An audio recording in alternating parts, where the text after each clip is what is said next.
Hello everyone, will be talking about the मैक्चुरेशन reflex. ठीक है, सबसे पहले पता होना चाहिए कि जो मैक्चुरेशन है ना, that means emptying of the bladder यानी यूरिनेशन। जबकि मैक्चुरेशन रिफ्लेक्स एक न्यूरल रिफ्लेक्स है जो कि प्राइमरीली रिस्पॉन्सिबल है फॉर दिस एम्प्टिंग। ठीक है, मैक्चुरेशन रिफ्लेक्स को हम कहते हैं कि वो एक ऑटोनॉमिक स्पाइनल कॉर्ड रिफ्लेक्स है। ऑटोनॉमिक मतलब कि कौन से फाइबर्स इन्वॉल्व है, parasympathetic and sympathetic. And spinal cord reflex क्यों? बिकॉज वी नाउ नो कि जो रिफ्लेक्स का सेंटर है वो स्पाइनल कॉर्ड में मौजूद है। ठीक है, इवन तो this is an autonomic spinal cord reflex, एक एक्सटेंसिव मॉड्यूलेशन होती है बाय द हायर सेंटर्स। ये बात आपने कभी नहीं भूलनी, which is very important when we consider the abnormalities. ठीक है, जो ब्लैडर है ना, उसकी बॉडी होती है। ठीक है, बॉडी की एक डाउनवर्ड्स और एंटीरियर एक्सटेंशन होती है जिसको हम नेक कहते हैं। नेक के सबसे नीचे वाले पोर्शन को हम कहते हैं posterior urethra. And posterior urethra से क्या होता है, उसके नीचे we have the actual urethra. ठीक है, जो रिफ्लेक्स होती है ना, that is through the pelvic nerves. ठीक है, ये हम कहते हैं this is the S2 S3 segments. ये स्पाइनल कॉर्ड के S2 S3 सेगमेंट्स हैं जो कि रिफ्लेक्स सेंटर बनाते हैं इस रिफ्लेक्स का। ब्लैडर से सेंसरी नर्व फाइबर्स आते हैं इन द पेल्विक नर्व्स। ठीक है, एंड ये कैरी क्या करते हैं, स्ट्रेच सेंसेशंस। ठीक है, और ये जो स्ट्रेच सेंसेशंस ये पर्टिकुलरली पोटेंट होती हैं फ्रॉम द पोस्टीरियर यूरिथ्रा। ठीक है, ये पेल्विक नर्व्स में आ रही हैं। ठीक है, इन रिस्पॉन्स जो मोटर सिग्नल्स जाते हैं ना, वो जाते हैं टू द डिट्रूसिव मसल। जो बॉडी है ना, उसमें एक मसल होता है known as the detrusor muscle, जिसके फाइबर्स हर डायरेक्शन में जा रहे होते हैं and it forms a major part of the wall. ठीक है, तो ये जाते हैं specifically to the detrusor muscle. और ये मोटर नर्व फाइबर्स स्पेसिफिकली होते हैं कौन से वाले, आपको एस टू एस समझ आ गया होगा, पैरासिम्पैथेटिक। तो ये सीन तो काफ़ी आसान है as far as understanding is concerned. ठीक है, मज़ीद आपको ये पता होना चाहिए कि ये दोनों फाइबर्स एक ही नर्व टाइप में होते हैं नोन एज पेल्विक नर्व्स। यानी पेल्विक नर्व्स ही कैरी करती हैं sensory nerve fibres transmitting stretch sensations to the spinal cord segment S2 and S3। And pelvic nerve से कन्वे करी होती है parasympathetic motor nerve fibres to the detrusor muscle of the bladder. ठीक है, अच्छा, नॉर्मली होता ही है कि जब ब्लैडर एम्प्टी होता है ना तो प्रेशर कम होता है।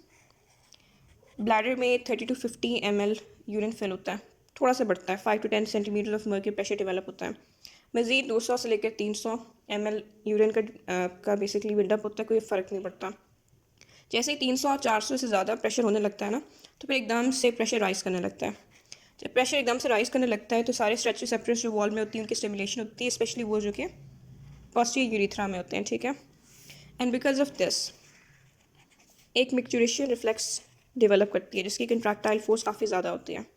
ठीक है, ठीक है, फिर क्या होता है, फिर ज़ाहिर यूरिनेशन होती है। पहले क्यों नहीं हो रही थी, बिकॉज जो डिट्रूसिव मसल होता है ना, the part of the detrusor muscle in the neck of the bladder and in the posterior urethra, उसकी नॉर्मल बेसल टोन इतनी होती है कि आमतौर पर यूरिन का बिल्डअप वहाँ नहीं होता। ठीक है, इस part of the detrusor muscle को जो कि नेक ऑफ द ब्लैडर में, उसको हम कहते हैं इंटरनल स्फिंक्टर।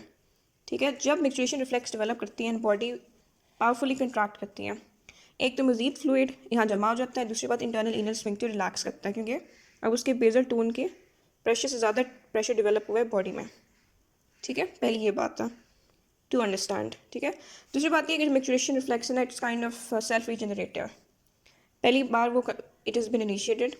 ठीक है, उसकी इनिशिएशन की वजह से fluid was forced into the neck of the bladder. पहले नहीं था क्योंकि उसकी अच्छी खासी टोन थी।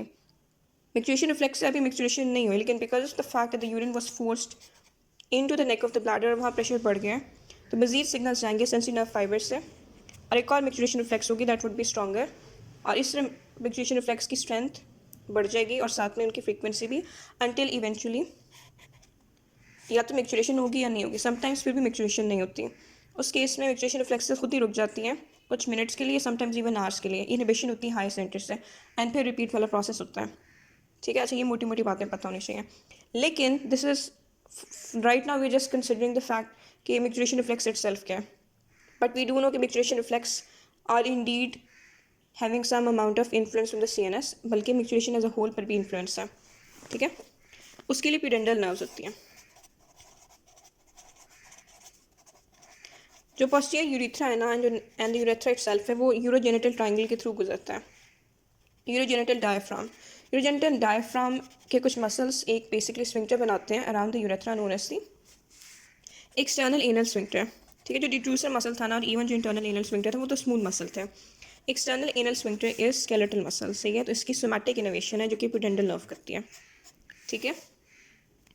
नॉर्मली जो एक्सटर्नल एनल स्फिंक्टर है ना ये इनहिबिटेड होता है, ठीक है, अनलेस सीएनएस से सिग्नल्स आए that would lead to its relaxation.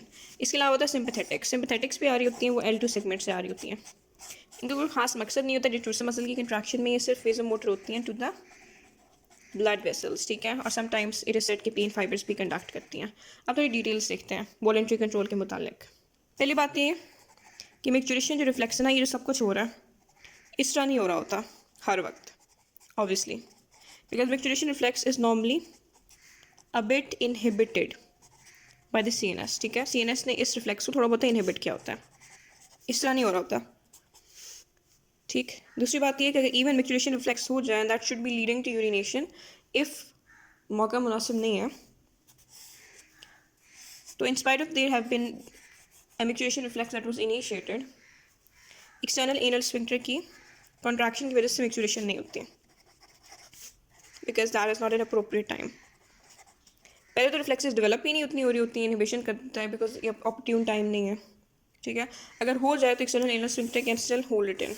तीसरी बात यह है कि for example if you want to voluntarily urinate because you are going on a journey और समथिंग ऑफ द सॉर्ट, तो वॉलंटरी यूरिनेशन भी एक प्रोसेस होता है, ठीक है, जिसमें फॉर एग्जांपल अब्डोमिनल मसल की कंट्रैक्शन होती है. अब्डोमिनल मसल की कंट्रैक्शन की वजह से कंप्रेशन होती है ब्लैडर की, that does lead to urination. Simultaneously ज़ाहिर सीएनएस ने एक्टिवली इनहिबिट किया हुआ होता है external anal sphincter, my apologies, external sphincter of the bladder को भी. तो this is how all of this works, ठीक है. अगर मोटी मोटी बातें समझ आ गई हैं, now you will understand the various sort of disease conditions. पहली बात, atonic bladder.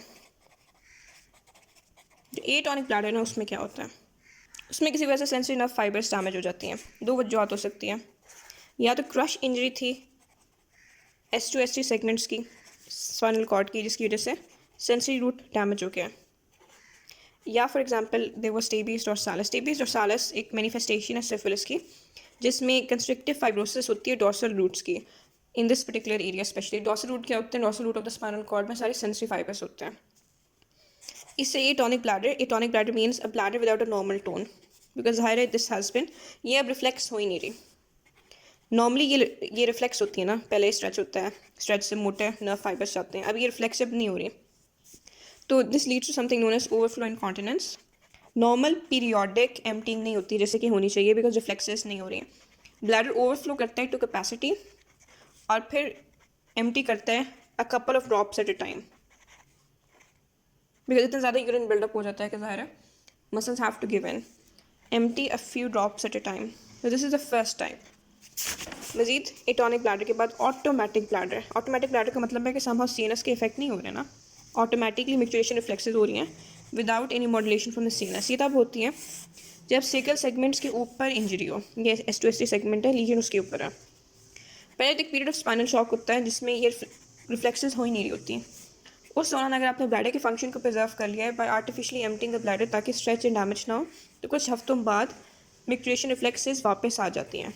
Maturation reflexes are normal but because there is no higher input, तो पीरियोडिक और अनअनाउंस्ड एम्प्टिंग होती है ब्लैडर की. पीरियोडिक जैसे ही वो क्रिटिकल लेवल तक फिलअप करता है, आप जहाँ पर हैं आप कुछ भी कर रहे हैं, यू वोंट नो, वो ऑटोमेटिकली एम्प्टी कर देगा, ठीक है, because automatically maturation reflex initiate हो जाएगी जब क्रिटिकल लेवल ऑफ फिलिंग हो जाएगी. डजेंट मैटर कि मौका ऑपरट्यून है या नहीं है, बिकॉज हमारे सीएनएस की इन्वॉल्वमेंट ही नहीं रही, स्पाइनल कॉर्ड यहाँ से ट्रांजेक्ट हो गई है, ऊपर से इन्फ्लुएंस ही नहीं आ रहा, तो इसलिए हम इसको ऑटोमेटिक ब्लैडर कहते हैं.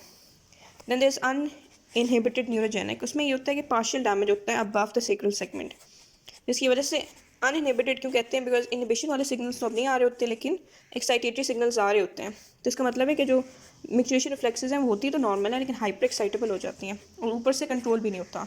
तो अब फ्रीक्वेंट यूरिनेशन होती है even if the bladder fills up by a few drops, frequent होती है और अनअनाउंस्ड होती है.